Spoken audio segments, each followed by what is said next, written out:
আজকে জনাব তারেক রহমান শাহজালালে মাজারে গেছেন দোয়া করতে, ওখান থেকে নির্বাচনের প্রচার শুরু, আমাদের বগুড়ার ছেলে।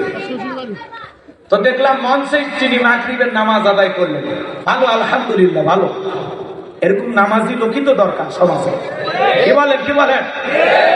উনি মঞ্চে মাগরিবের সালাত আদায় করলেন জনাব তারেক রহমান, বিএনপির বর্তমানে চেয়ারম্যান। ওনার মা বিদায় নিয়ে চলে গেছে, বাবাও চলে গেছে। তবে আমার এটা দিলের কথা, উনি যদি ছেলেতে মাজারে গিয়ে দোয়া না করে, যদি ওনার বাবা মার কবরে দোয়া করে যদি নির্বাচনের প্রচার শুরু করতো, সন্তান হিসেবে এটা তার কাছে সবচেয়ে ভালো ছিল। কারণ এই ছেলেদের মাজারে এর আগে 2-4 জন নেতা নেত্রী গেছে, যাই ওখান থেকে শুরু করছে। কথা বলেন? আপনার জীবনের শুরুটা হওয়া লাগতো আপনার মা বাবার কবর জিয়ারতের মাধ্যমে, এরপরে ছেলের সফর থাকলে সেখানে যা আপনি দোয়া করতেন। কথা বলেন না কেন? রাগ করতেছেন? তবে আমি শুনলাম ছেলেতে যাওয়ার আরো কারণ আছে, ওই এলাকায় ওনার শ্বশুর বাড়ি। কথা কয় না? তাহলে ছেলেটের শ্বশুর বাড়িতে গিয়ে শাহজালালের মাজার জিয়ারত করিয়া ওনার নির্বাচনী প্রচার উনি শুরু করলেন। আজকে 22শে জানুয়ারি না, আজকে থেকে শুরু হয়ে গেছে। তো উনি মঞ্চেই মাগরিবের নামাজ আদায় করলেন, আলহামদুলিল্লাহ আমরা খুবই খুশি হয়েছি। উনি 2-3টা বক্তব্য দিয়েছেন, আমি এগুলো খুব খেয়াল করে শুনলাম, কিন্তু 2-1টি জায়গায় যে কথাগুলো বলেছেন আমার মনে হয় সমালোচনা থেকে আপনার বিরত থাকতে হবে। অন্য কারো দিকে তীর না ছুঁড়ে নিজে কি করবেন সেটা জাতির সামনে বলেন। রেজাল্ট তো হবে 12ই ফেব্রুয়ারিতে, কথা কান ঢেকে না।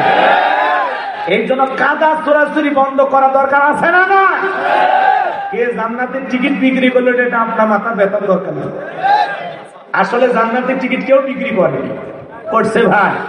মানুষ জান্নাতের রাস্তা দেখায়। জান্নাত কি কারো বাপদাদার পৈতৃক সম্পত্তি? কোন আমলে জান্নাতে যাওয়া যাবে, জান্নাতের রাস্তা কোনটা, তরিকা কোনটা, পদ্ধতি কোনটা, পথ কোনটা, এটা মানুষ বলতে পারে। কিন্তু জান্নাত বিক্রি করার ক্ষমতা পৃথিবীর কারো আছে? রাগ করতেছে? বাহালুল পাগলের একটা ঘটনা আছে, বাদশাহ হারুন রশিদের জামানায়। উনি একবার বলতেছিলেন যে আমি জান্নাতের টিকিট বিক্রি করি। কথা বলবেন না?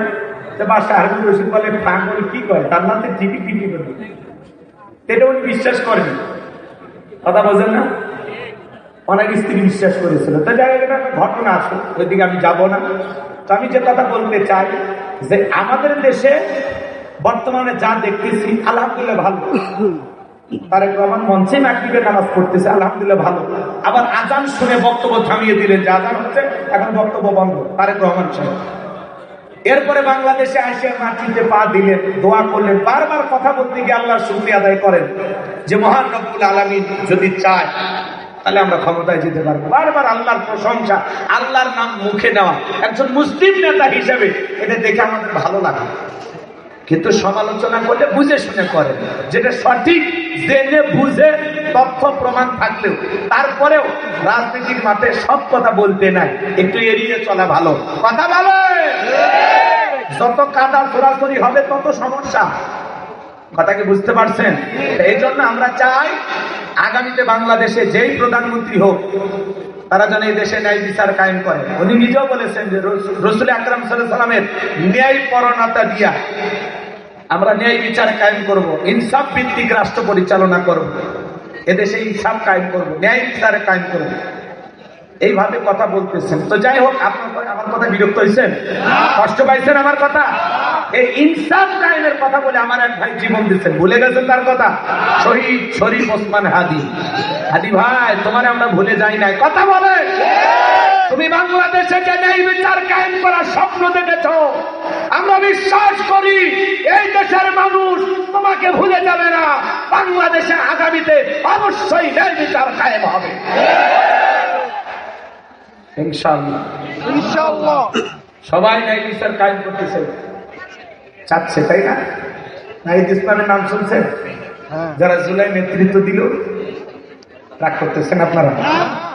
তার হাতে দেখলাম জামাতের আমির ডক্টর শফিকুর রহমান দাড়িপাল্লা তুলে দিলেন, শাপলার কলি তুলে দিছে, দিয়ে আলোচনা সমালোচনা হচ্ছে সারা দেশে। বুঝতেছিল তো আজকে মনে করে নির্বাচনের প্রচার প্রসারে সারা দেশ তুলকালা, যে যার বিরুদ্ধে যে আপনি পারতেছে বলতেছে। কিন্তু আমরা বলতেছি কন্ট্রোল করে কথা বলতে হবে। প্রতিহিংসা রাজনীতি আর দেখতে চাই না। কথা বলেন, রাজনীতির বলি কেউ হোক এটা আমরা দেখতে চাই না। 16 বছর 17 বছর ভোট দেওয়া লাগেনি, একদিক দিয়ে ওনারা আমাদের উপকারই করছে, কিন্তু কোনো কষ্ট দিলাম কি খান, এদিক দিয়ে ভালোই করছে। জনগণের আসার দরকার কি, দেশ চালাচ্ছি আমরা, ওদের আসে লাগছে, আগে ভাগে সিল মেরে দিই। এই কথা বুঝতে পারতেছেন? এরকম দিনের ভোট যেন রাতে আর না হয়। কথা বল, এই রাস্তা বন্ধ হওয়া দরকার আছে না? না,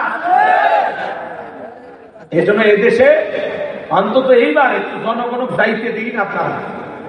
কথা কন,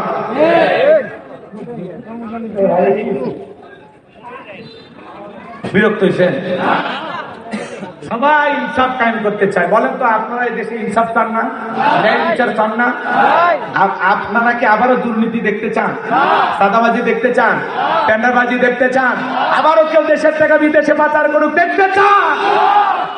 আমরা একটা শান্তির বাংলাদেশ চাই, এদেশ এগিয়ে যাক, এটা আমাদের চাওয়া। কথা বলেন, একটু অপেক্ষা করেন। কষ্ট হচ্ছে নাকি আপনাদের? তাহলে ভাই